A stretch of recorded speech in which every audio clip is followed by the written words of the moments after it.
दोस्तों, जैसा कि आप सभी लोग जानते हैं, अगर आप अपनी फसल में बीड मैनेजमेंट या खरपतवार का नियंत्रण नहीं करते हैं तो ये सीधा कंपटीशन हमारी फसलों में करते हैं। जैसे स्पेस घेरते हैं, जिसकी वजह से हमारी फसल में मेड़ा नहीं हो पाता।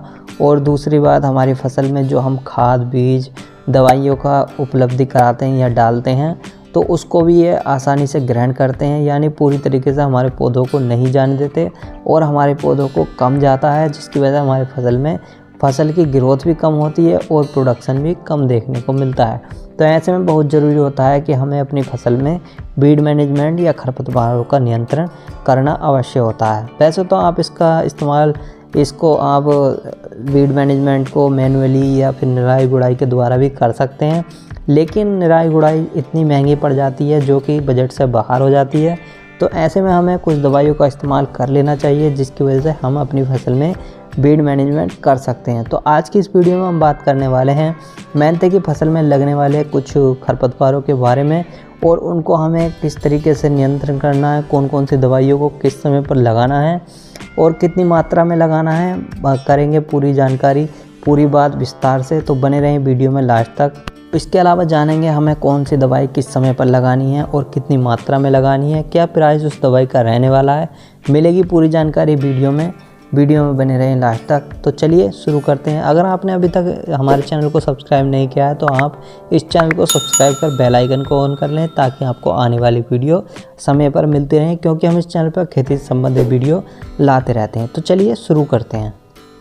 तो सबसे पहले दोस्तों बात कर लेते हैं हमारी मेंथे की फसल में कौन कौन से खरपतवार उगकर आते हैं। तो हमारे मेंथे की फसल में मकड़ा, किरचवाई, सांबा, दूब घास, सुनहरी घास, गाजर घास, मोथा घास, वंचरी घास, चिनियारी जैसे खरपतवार हमारी मेंथे की फसल में उगकर आते हैं। तो अब बात कर लेते हैं इन खरपतवारों को हमें अपनी फसल में किस तरीके से कंट्रोल करना है। तो इसको कंट्रोल करने के लिए आप 2 समय पर दवाई लगा सकते हैं। प्रिवेंटिव में, यानी आप अपनी फसल में इन खरपतवारों के उगने से पहले दवाई लगा देंगे तो आपकी फसल में ये खरपतवार उग के ही नहीं आएंगे। और इसके अलावा आपकी अगर दवाई नहीं लगी है तो अगर आपकी फसल में ये खरपतवार उगकर आ चुके हैं तब भी आप दवाई लगा सकते हैं। तो सबसे पहले बात कर लेते हैं हमें अपनी फसल में खरपतवारों को उगने से कैसे रोकना है और कौन कौन सी दवाइयों का हमें इस्तेमाल करना है। आइए जान लेते हैं। तो इसकी जानकारी लेने से पहले आइए बात कर लेते हैं हमारी फसल मेंथे की फसल किन किन तरीक़ों से लगाई जाती है।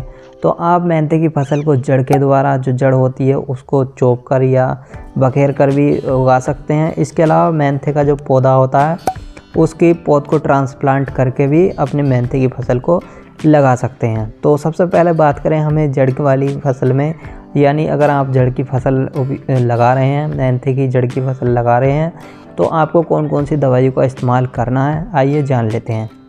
तो जड़ वाली फसल में आप 2 दवाइयों का इस्तेमाल कर सकते हैं। एक दवाई आती है मेट्रिबुजन 70% WP, जो कि आपको टाटा मैट्री या सैनकोर बायर कंपनी की ओर से देखने को मिल जाएगी। इसको आपको 100 ग्राम का पैक का इस्तेमाल 5 बीघे में इस्तेमाल करना है। 5 बीघे में आपको 150 लीटर पानी में इसका घोल बनाकर अपनी 5 बीघे की फसल में छिड़काव कर देना है। छिड़काव करने से पहले आप जब अपनी फसल को लगा देते हैं तो उसके 12 या 24 घंटे के बाद, पानी देने के बाद, जब आपकी ज़मीन पैर सहार लेती है तब आप इस दवाई का छिड़काव कर सकते हैं।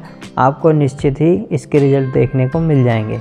इसके अलावा आप पेंडिमेथलिन, जो टाटा पनीडा आता है, उसको 500 ग्राम दवाई को अपनी 150 लीटर पानी में घोल बनाकर अपनी 5 बीघे या 6 बीघे की फसल में छिड़काव कर देना है। टाइम सेम यही रहना है, लगभग आप 12 घंटे के अंदर या 12 घंटे के से 24 घंटे के अंदर इस दवाई का इस्तेमाल कर लेना है पानी देने के बाद।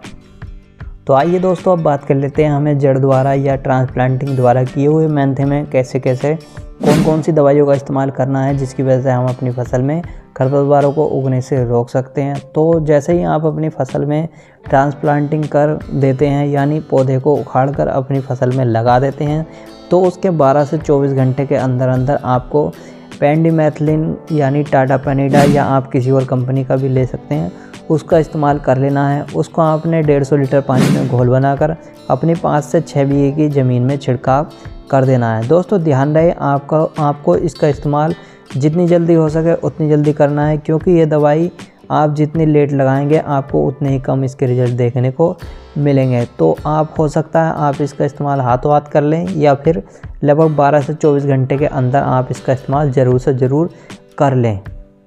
और इसके अलावा इसके अंदर आपको केवल पेंडिमेथिलिन का इस्तेमाल करना है। इसके अंदर आपको मैट्रिका या सैनकोर का किसी भी दवाई का इस्तेमाल नहीं करना है, क्योंकि इसका जो पौधा होता है ये मैट्रिबुजिन इसको इफ़ेक्ट कर देती है, जिसकी वजह से हमारे पौधे का विकास अच्छे से नहीं होगा। तो इसलिए आप अपनी फसल में केवल और केवल पेंडिमेथिलिन का ही इस्तेमाल करें अगर आपकी फसल ट्रांसप्लांटिंग की हुई है। तो अब बात कर लेते हैं, अगर हमारी फसल में हमने दवाई नहीं लगाई है या फिर हम लगाना भूल गए हैं और हमारी फसल बड़ी हो चुकी है और हमारी फसल में खरपतवार उगकर आ चुके हैं, तब हमें क्या करना चाहिए, कौन सी दवाई लगानी चाहिए, आइए जान लेते हैं। तो सबसे पहले आपको दवाई लेनी है, आपको आदामा कंपनी की जो एजिल आती है उसके अंदर आपको प्रोपाक्लोजोलाफोब 10% ईसी फॉर्म में देखने को मिल जाता है। ये बहुत ही शानदार दवाई है जो कि आपकी मेंथे की फसल में जितने भी खरपतवार होते हैं उनको आसानी से कंट्रोल कर लेती है, लेकिन जो मोथा होता है उसको यह दवाई कंट्रोल नहीं करती है। ध्यान रखें इस बात का, आपकी फसल में अगर मोथे की समस्या है तब आपको इस दवाई का उपयोग नहीं करना है, बाकी अन्य सभी घासों को यह दवाई कंट्रोल कर लेती है। इसके अलावा बात करें इसकी डोज की, तो आपको इसकी 250 से 300 ml दवाई को 120 से 150 लीटर पानी में घोल बनाकर अपनी 1 एकड़ की फसल में छिड़काव कर देना है। अगर आप इस तरीके से अपनी फसल में इस दवाई का छिड़काव करेंगे तो आपको आसानी से बढ़िया रिजल्ट देखने को मिलेंगे। और दोस्तों ध्यान रखना, आपको इसका इस्तेमाल जब करना है जब आपकी फसल में नमी हो, यानी आपकी फसल में या आपके खेत में आपने पहले पानी चलाना है और उसके लगभग 2 से 3 दिन बाद इस दवाई का छिड़काव कर देना है और उसके जब 3-4 दिन बाद फिर एक बार और अपनी फसल में पानी दे देना है। तो आपको इसके और अच्छे रिजल्ट देखने को मिलेंगे। ये दवाई आपकी फसल में जितने खरपतवार होंगे उनको जड़ से सुखाने का काम करेगी और आपको इसके शानदार रिजल्ट मिल जाएंगे। इसके अलावा दूसरी दवाई का आपको इस्तेमाल करना है जो कि धानुका कंपनी की ओर से आती है, टर्गा सुपर, जिसके अंदर आपको क्लोजोलाफोब 5% ईसी फॉर्म में देखने को मिल जाएगा।